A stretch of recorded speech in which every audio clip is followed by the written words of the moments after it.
E após as intervenções do governo do estado de São Paulo, é a volta fria, é o fim da poeira. Além disso, você confere também uma entrevista exclusiva, um bate-papo sobre cidade, com a Camila Souza, sobre as intervenções que a Secretaria de Serviços Urbanos está realizando em Jundiapeba. E mais, quer saber tudo sobre o SEMAI? Quais são as estratégias, o que eles estão preparando? Eu conversei também com o João Jorge. Tudo isso e muito mais, a partir de agora, em todas as plataformas digitais, em imagem e som, e na rede Alto Tietê de TV, está começando Notícias da Guardiã, edição Mogi das Cruzes.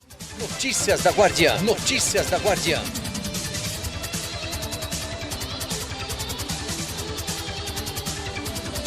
Notícias da Guardiã. Edição Mogi das Cruzes. Muito bem, sejam todos muito bem-vindos ao nosso podcast, ao nosso jornal, nem sei mais como é que eu chamo. Amanhã, dia 18 de setembro, é o Dia Mundial da Limpeza. O que você, munícipe, o que você, cidadão, está fazendo para colaborar, para contribuir com a limpeza da sua cidade, do nosso planeta, do nosso estado, do nosso mundo? Conscientização, hein? E começa pelas crianças. A gente começa o nosso jornal de hoje, o nosso podcast, falando sobre a volta fria. O governo do estado de São Paulo começou uma intervenção lá na estrada e os moradores ficaram muito contentes porque parece que é o fim aí da poeira. A reportagem é preparada pelo Rodrigo Dias e comigo, parceria. Após o governo do estado anunciar 35 milhões em investimentos nas estradas vicinais de Mogi das Cruzes, dentre elas a tão aguardada Volta Fria e a do Tabuão, que vive ali grandes expectativas para a concretização desse sonho. Vai melhorar. Tem lugar que o caminhão não sobe, é meio difícil, tem que puxar com a máquina. Ia ser bom se asfaltasse aqui, muito bom para a firma. Poeira no sol e lama na chuva. Essa é a triste realidade de hoje. Com a previsão de início das obras em 2022, o projeto da Volta Fria também prevê a construção de uma nova ponte sobre o rio Tietê. É tudo, moço. É poeira, é barro, é o caminhão que não respeita a gente. Olha, agora eu vou dar uma saidinha aqui do estúdio, vou até o gabinete, a Prefeitura de Mogi das Cruzes, vou bater um papo com a Camila Souza, ela é secretária de Serviços Urbanos, vai me contar tudo sobre as intervenções que estão sendo realizadas no distrito de Jundiapeba, que é um dos mais populosos aqui da cidade. Roda o VT. E no nosso papo de cidade, hoje aqui no nosso Notícias da Guardiã edição Mogi das Cruzes, eu vou conversar com a Camila Souza, ela que é secretária de Serviços Urbanos na Prefeitura. Aliás, ela que já conversou conosco aqui em outras ocasiões e hoje a gente vai conversar sobre um papo muito bacana. Secretária, ou Camila, né?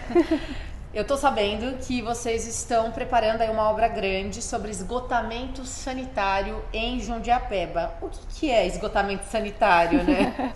Legal, Gabi, obrigada pelo convite. Bom, esgotamento sanitário é realmente canalizar o esgoto dessas regiões. É uma obra que está sendo retomada neste momento, vai ser mais aproximadamente 16 quilômetros de extensão, onde essa ligação do esgotamento sanitário vai ser ligada no coletor tronco da Sabesp, né, que faz a ligação entre Mogi e Suzano. Então, assim, é trazer essa canalização do esgoto na região de Jundiapeba. Que vai beneficiar quantos moradores, quantos munícipes? Por que até hoje não foi feito isso também, já que o bairro é um bairro populoso aqui no município? Essa é uma obra que já tinha uma previsibilidade, ela está sendo retomada agora e tende a beneficiar aí grande parte da população de Jundiapeba, né? São 16 quilômetros de extensão, como eu falei, então vai atender aí grande parte do pessoal ali, trazendo esse tema que é tão importante, tão atual e tratando de saúde pública, né? Quando a gente fala de esgotamento sanitário, a gente está tratando de saúde pública, é menos pessoas doentes, é mais recurso ambiental, né, pro local, porque a gente está dando tratamento para esse esgoto. E essas pessoas podem esperar o início dessas obras para quando? Elas acabaram de retomar e ela deve ter previsão aí para terminar em 2023. É uma obra longa, a gente fala de mexer em infraestrutura e de trabalhar, então não é uma obra momentânea, mas é um grande início aí para o pessoal de Jundiapeba. E falando nisso, a sua secretaria também cuida de zeladoria aqui na cidade. O que é zeladoria, né? Para quem está assistindo a gente, quem acompanha aqui toda semana, Elas falam uns termos aí que a gente não entende. O que é zeladoria? Zeladoria é o cuidado, né? Quando a gente zela pelo ambiente em que a gente vive. Esse é um trabalho que a prefeitura presta para o município e também precisa da participação da população. Então, em Jundiapeba, por exemplo, a gente está nesse mês de setembro e vamos até novembro fazer uma revitalização do ambiente zelando por lá. Então, a gente está interligando várias secretarias, então tem serviços urbanos, tem transporte, tem esporte, cultura, saúde, educação, todas essas secretarias se mobilizando, trabalhando em conjunto para que a gente zele pelo bairro de Jundiapeba. Então a gente está numa força-tarefa, com trabalho de capinagem, pintura de guia, revitalização de algumas praças, educação ambiental, justamente para que a gente possa fazer essa zeladoria em conjunto, e aí a gente precisa também do apoio e a cooperação da população, em diminuir a questão do descarte regular em locais que não precisa, da destinação do lixo corretamente, para que a gente consiga zelar pelo bairro. Jundiapeba é um bairro muito grande, a gente tem muitos moradores ali, então a gente precisa também dessa cooperação para que a gente torne um ambiente mais zeloso.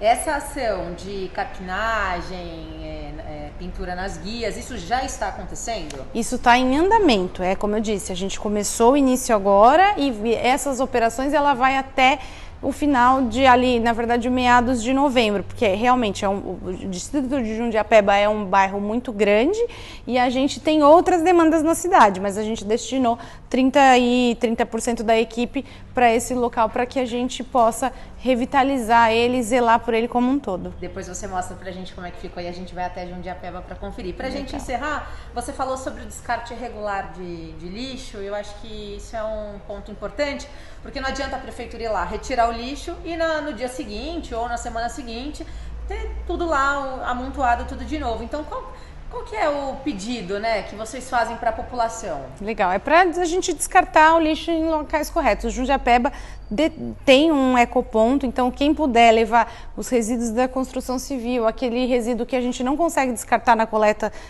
regular de resíduos sólidos, pode levar até o ecoponto. E, inclusive, a Secretaria do Verde e Meio Ambiente lançou uma ação muito interessante, onde eles estão trabalhando os educadores ambientais na região de Jundiapeba. Então, a gente está começando a conscientizar as crianças, os adolescentes, para que eles sejam multiplicadores dessa causa e que a gente não faça o descarte irregular de lixo. Obrigada pela participação, secretária. Obrigada, eu que agradeço. E continua, agora eu converso com o João Jorge, ele vai contar tudo sobre o SEMAI. E você que está nos acompanhando, você sabe o que é o SEMAI? O que faz o sistema de água e esgoto do município? A gente vai contar tudo para vocês, também fora aqui dos nossos estúdios. E olha, dando sequência no nosso bate-papo sobre a cidade de Mogi das Cruzes, eu converso agora com o João Jorge, ele que é diretor-geral aqui do SEMAI. Olha, eu já começo te perguntando, o que é o SEMAI? Então, o SEMAI é o Serviço Municipal de Água e Esgotos de Mogi das Cruzes, né? Você tem no estado de São Paulo uma companhia estadual, que é a Sabesp, que opera uma grande parte dos municípios, e tem municípios que são autônomos, né? Então, o que quer dizer isso? Eles não estão sob a égide da Sabesp. Então, geralmente, esses municípios autônomos têm dois tipos de configurações possíveis. Ou ele é uma autarquia, quer dizer, é um órgão da prefeitura do município. Para ficar mais fácil, como se fosse uma empresa do município. Não, ele é uma autarquia. Ou você pode ter uma empresa. Quando geralmente você tem uma empresa, daí o município é o controlador. Ele tem a maioria das ações, ou a totalidade das ações. No nosso caso, nós não somos uma empresa, nós somos uma autarquia. Uma autarquia, ela é um órgão do governo como se fosse um departamento ou uma secretaria, né? E só que ela tem um orçamento próprio. Tá? Vida própria. Vida própria não. Tudo que acontece aqui a gente deve satisfações e muitas vezes precisa de decisões da prefeitura, tá? Mas, então, ela é um órgão da prefeitura. Eu, por exemplo, tenho um status de secretário municipal, tá?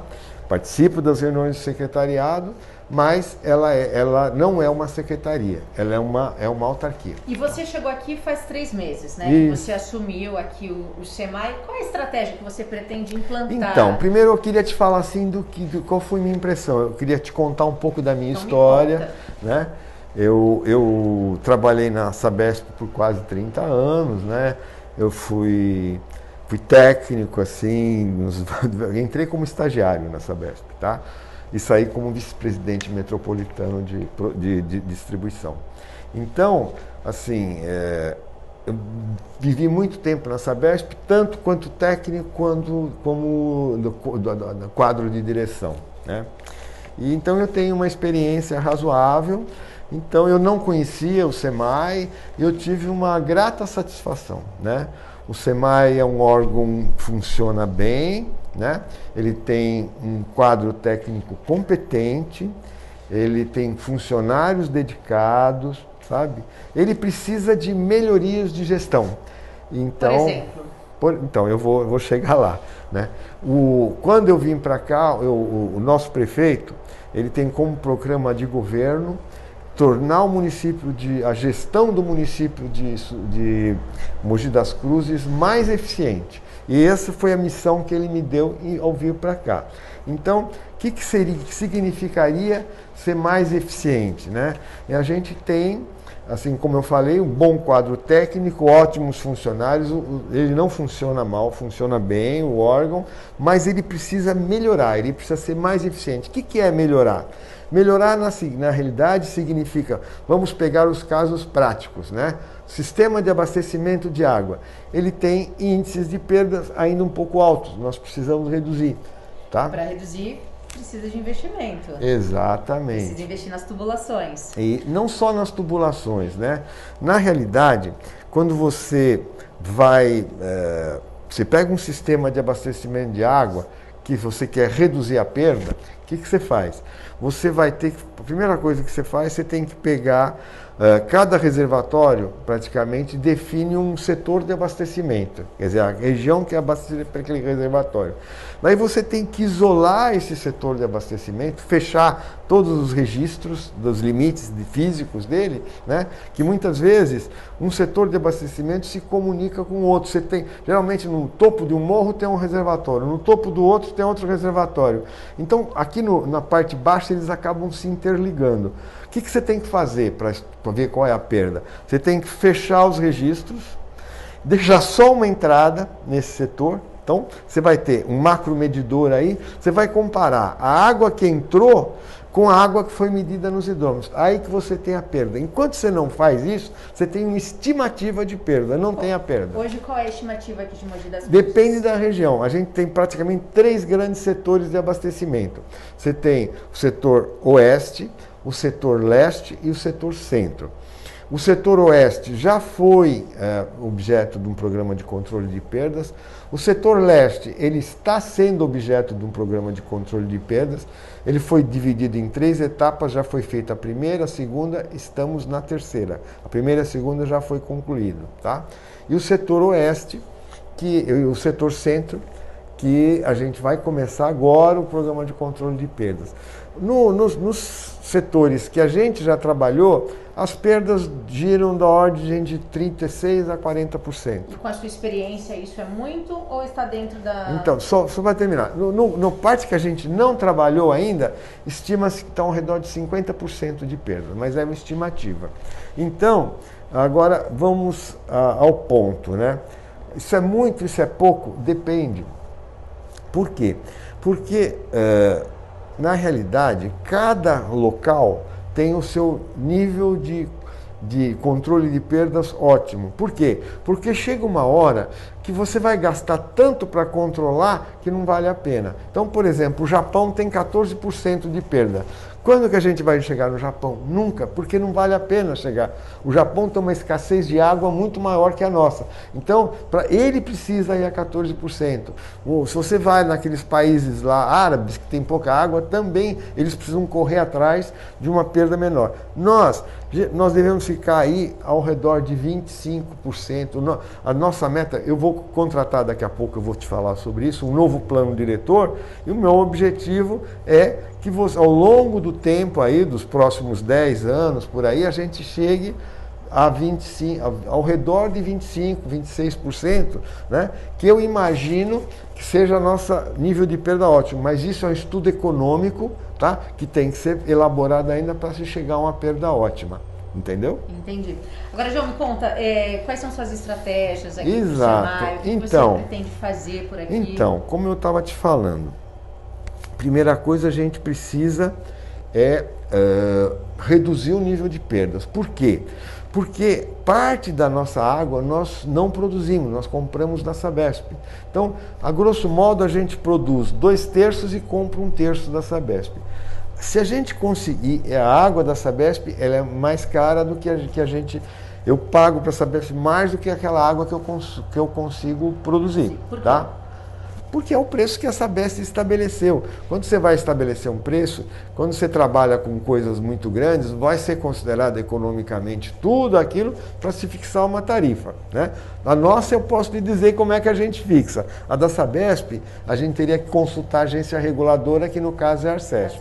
Tá? Então, em resumo, a água da Sabesp é mais cara que a gente produz. Então, a minha estratégia é reduzir perdas, aumentar a nossa produção. A gente tem projetos de reforma da ETA Centro, né, da ETA Leste, que vão ampliar essas ETAs, né, que a Centro não vai ser ampliada, ela vai ser melhorada. A Leste vai ser ampliada, praticamente dobrando a sua produção. Então, com isso, o que eu pretendo? Reduzir a água que eu compro da Sabesp e, com isso, melhorar as minhas finanças. Por outro lado, na área de esgotos, né, a gente tem o nosso sistema, você tem dois sistemas, você tem o sistema oeste, que seria a margem direita do Tietê, e você teria o sistema leste, que é a margem esquerda. A margem direita, ela leva para um interceptor que vai com esse esgoto para Suzano, onde tem uma estação de tratamento de esgotos da Sabesp, em Suzano.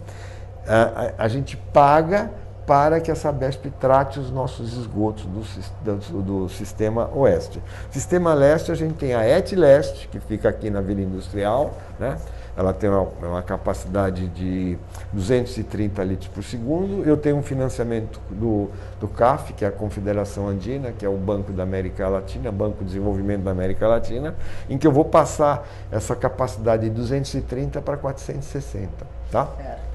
Então, mas de qualquer maneira, a água que está indo para a Sabesp, o esgoto que está indo para a Sabesp, eu pago por esse tratamento. E o que a gente verifica é muita presença de água pluvial dentro dos esgotos, porque por motivos diversos, às vezes tem alguma interconexão, né? Então tem uma coisa que o município de São Paulo foi chamado de córrego limpo, que é o quê?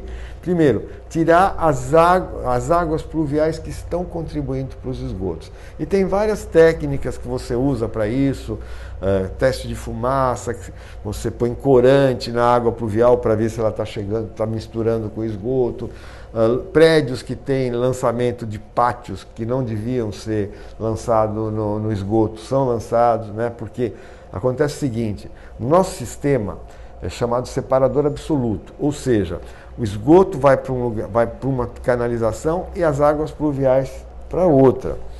Tem alguns países da Europa que tem um sistema unitário, é tudo junto, né? Então o nosso não, é separador. Então as nossas tubulações de esgoto são de pequeno diâmetro, grande extensão até chegar na estação de tratamento de esgoto. As águas pluviais são grandes diâmetros e curtas extensões até o primeiro córrego.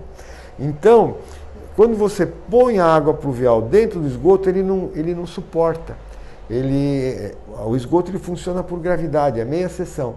Se você põe a água pluvial, quando chove ele entra em carga e dá um risco de refluxo, porque você geralmente tem, assim, uma rua, você tem um lado da rua que é maior que o nível superior ao grade da rua e outro que é abaixo, porque no passado isso era quando antes de fazer o loteamento, era um morro, daí você cortou uma parte, fez o aterro na outra e saiu à rua. Então sempre vai estar uma casa para baixo e uma casa para cima. Quando você liga a água pluvial, corre o risco de ter refluxo nessas casas que estão abaixo do nível da rua, com risco sanitário, risco de perda de patrimônio, um risco enorme, né? Inclusive, né, a gente está elaborando na área de comunicação do SEMAI, junto com a área de comunicação da Prefeitura, alguns planos de divulgação, né, de economia da água por causa da crise hídrica que está batendo na nossa porta. Né? Exatamente. E também para o bom uso, né, do sistema de esgoto, não lançar água pluviais no esgoto, não lançar papel, coisas estranhas ao sistema de esgoto que causam de cidadania, né? Exatamente. Aí então não nós vamos só a responsabilidade do poder público, é a responsabilidade de cada cidadão. Da comunidade. Então, inclusive, na hora que essas campanhas ficarem prontas, né, eu vou pedir a sua ajuda, nos ajudar a divulgar tudo Já isso. está combinado. Olha, você tem bastante trabalho por aqui, né? Bastante, né? Então eu gostaria das suas considerações finais. Não, antes disso eu quero falar mais uma coisinha. Por favor. Na realidade, o organograma que eu encontrei do SEMAI não responde bem às demandas do SEMAI. Eu quero fazer uma grande reforma administrativa, em que eu vou repensar todo o organograma. Cada caixinha dessa vai ser dimensionada para um engenheiro, 2 técnicos, etc. E vai haver o requisito para preenchimento desses cargos. Tudo isso é muito bom. Depois um plano de cargos e salários que envolva tudo isso. Isso é bom porque ao você definir claramente tudo isso, você reduz a possibilidade de indicações políticas. As pessoas vão ter que ter um pré-requisito para ocupar cada cargo. E vai ter uma eficiência muito maior. Vai reduzir o desvio de função. Portanto, a formação de passivos trabalhistas. Então, tudo isso basicamente é o resumo do que eu desejaria fazer, e vou contratar também um novo plano diretor de água e esgotos, que até é uma exigência legal. O nosso último é 2017, eles têm que ser revistos a cada 4 anos. Então eu pretendo contratar um novo plano. Basicamente, isso é o resumo. Basicamente, você tem muita coisa para fazer para melhorar, então, a situação aqui da cidade em relação a tratamento de água, a distribuição de água.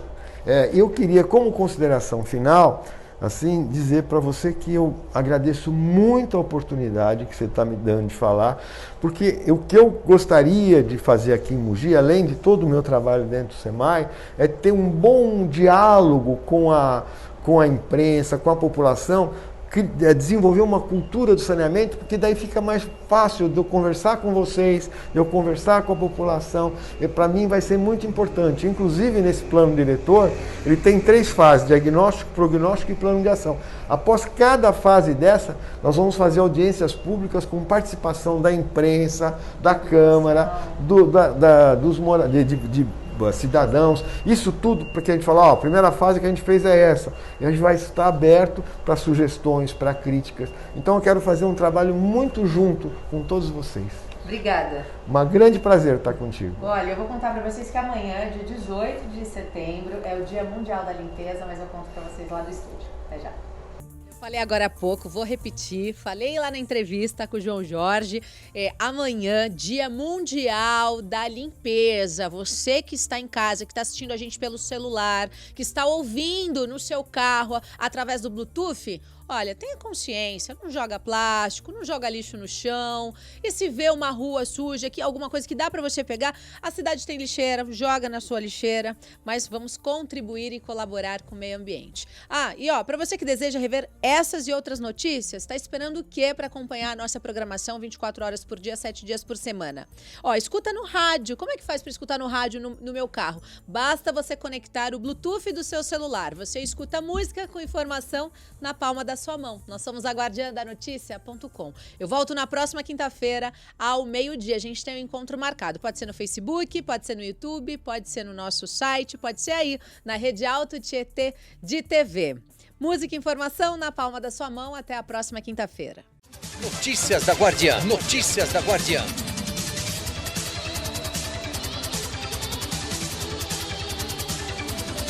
Notícias da Guardiã. Edição Mogi das Cruzes.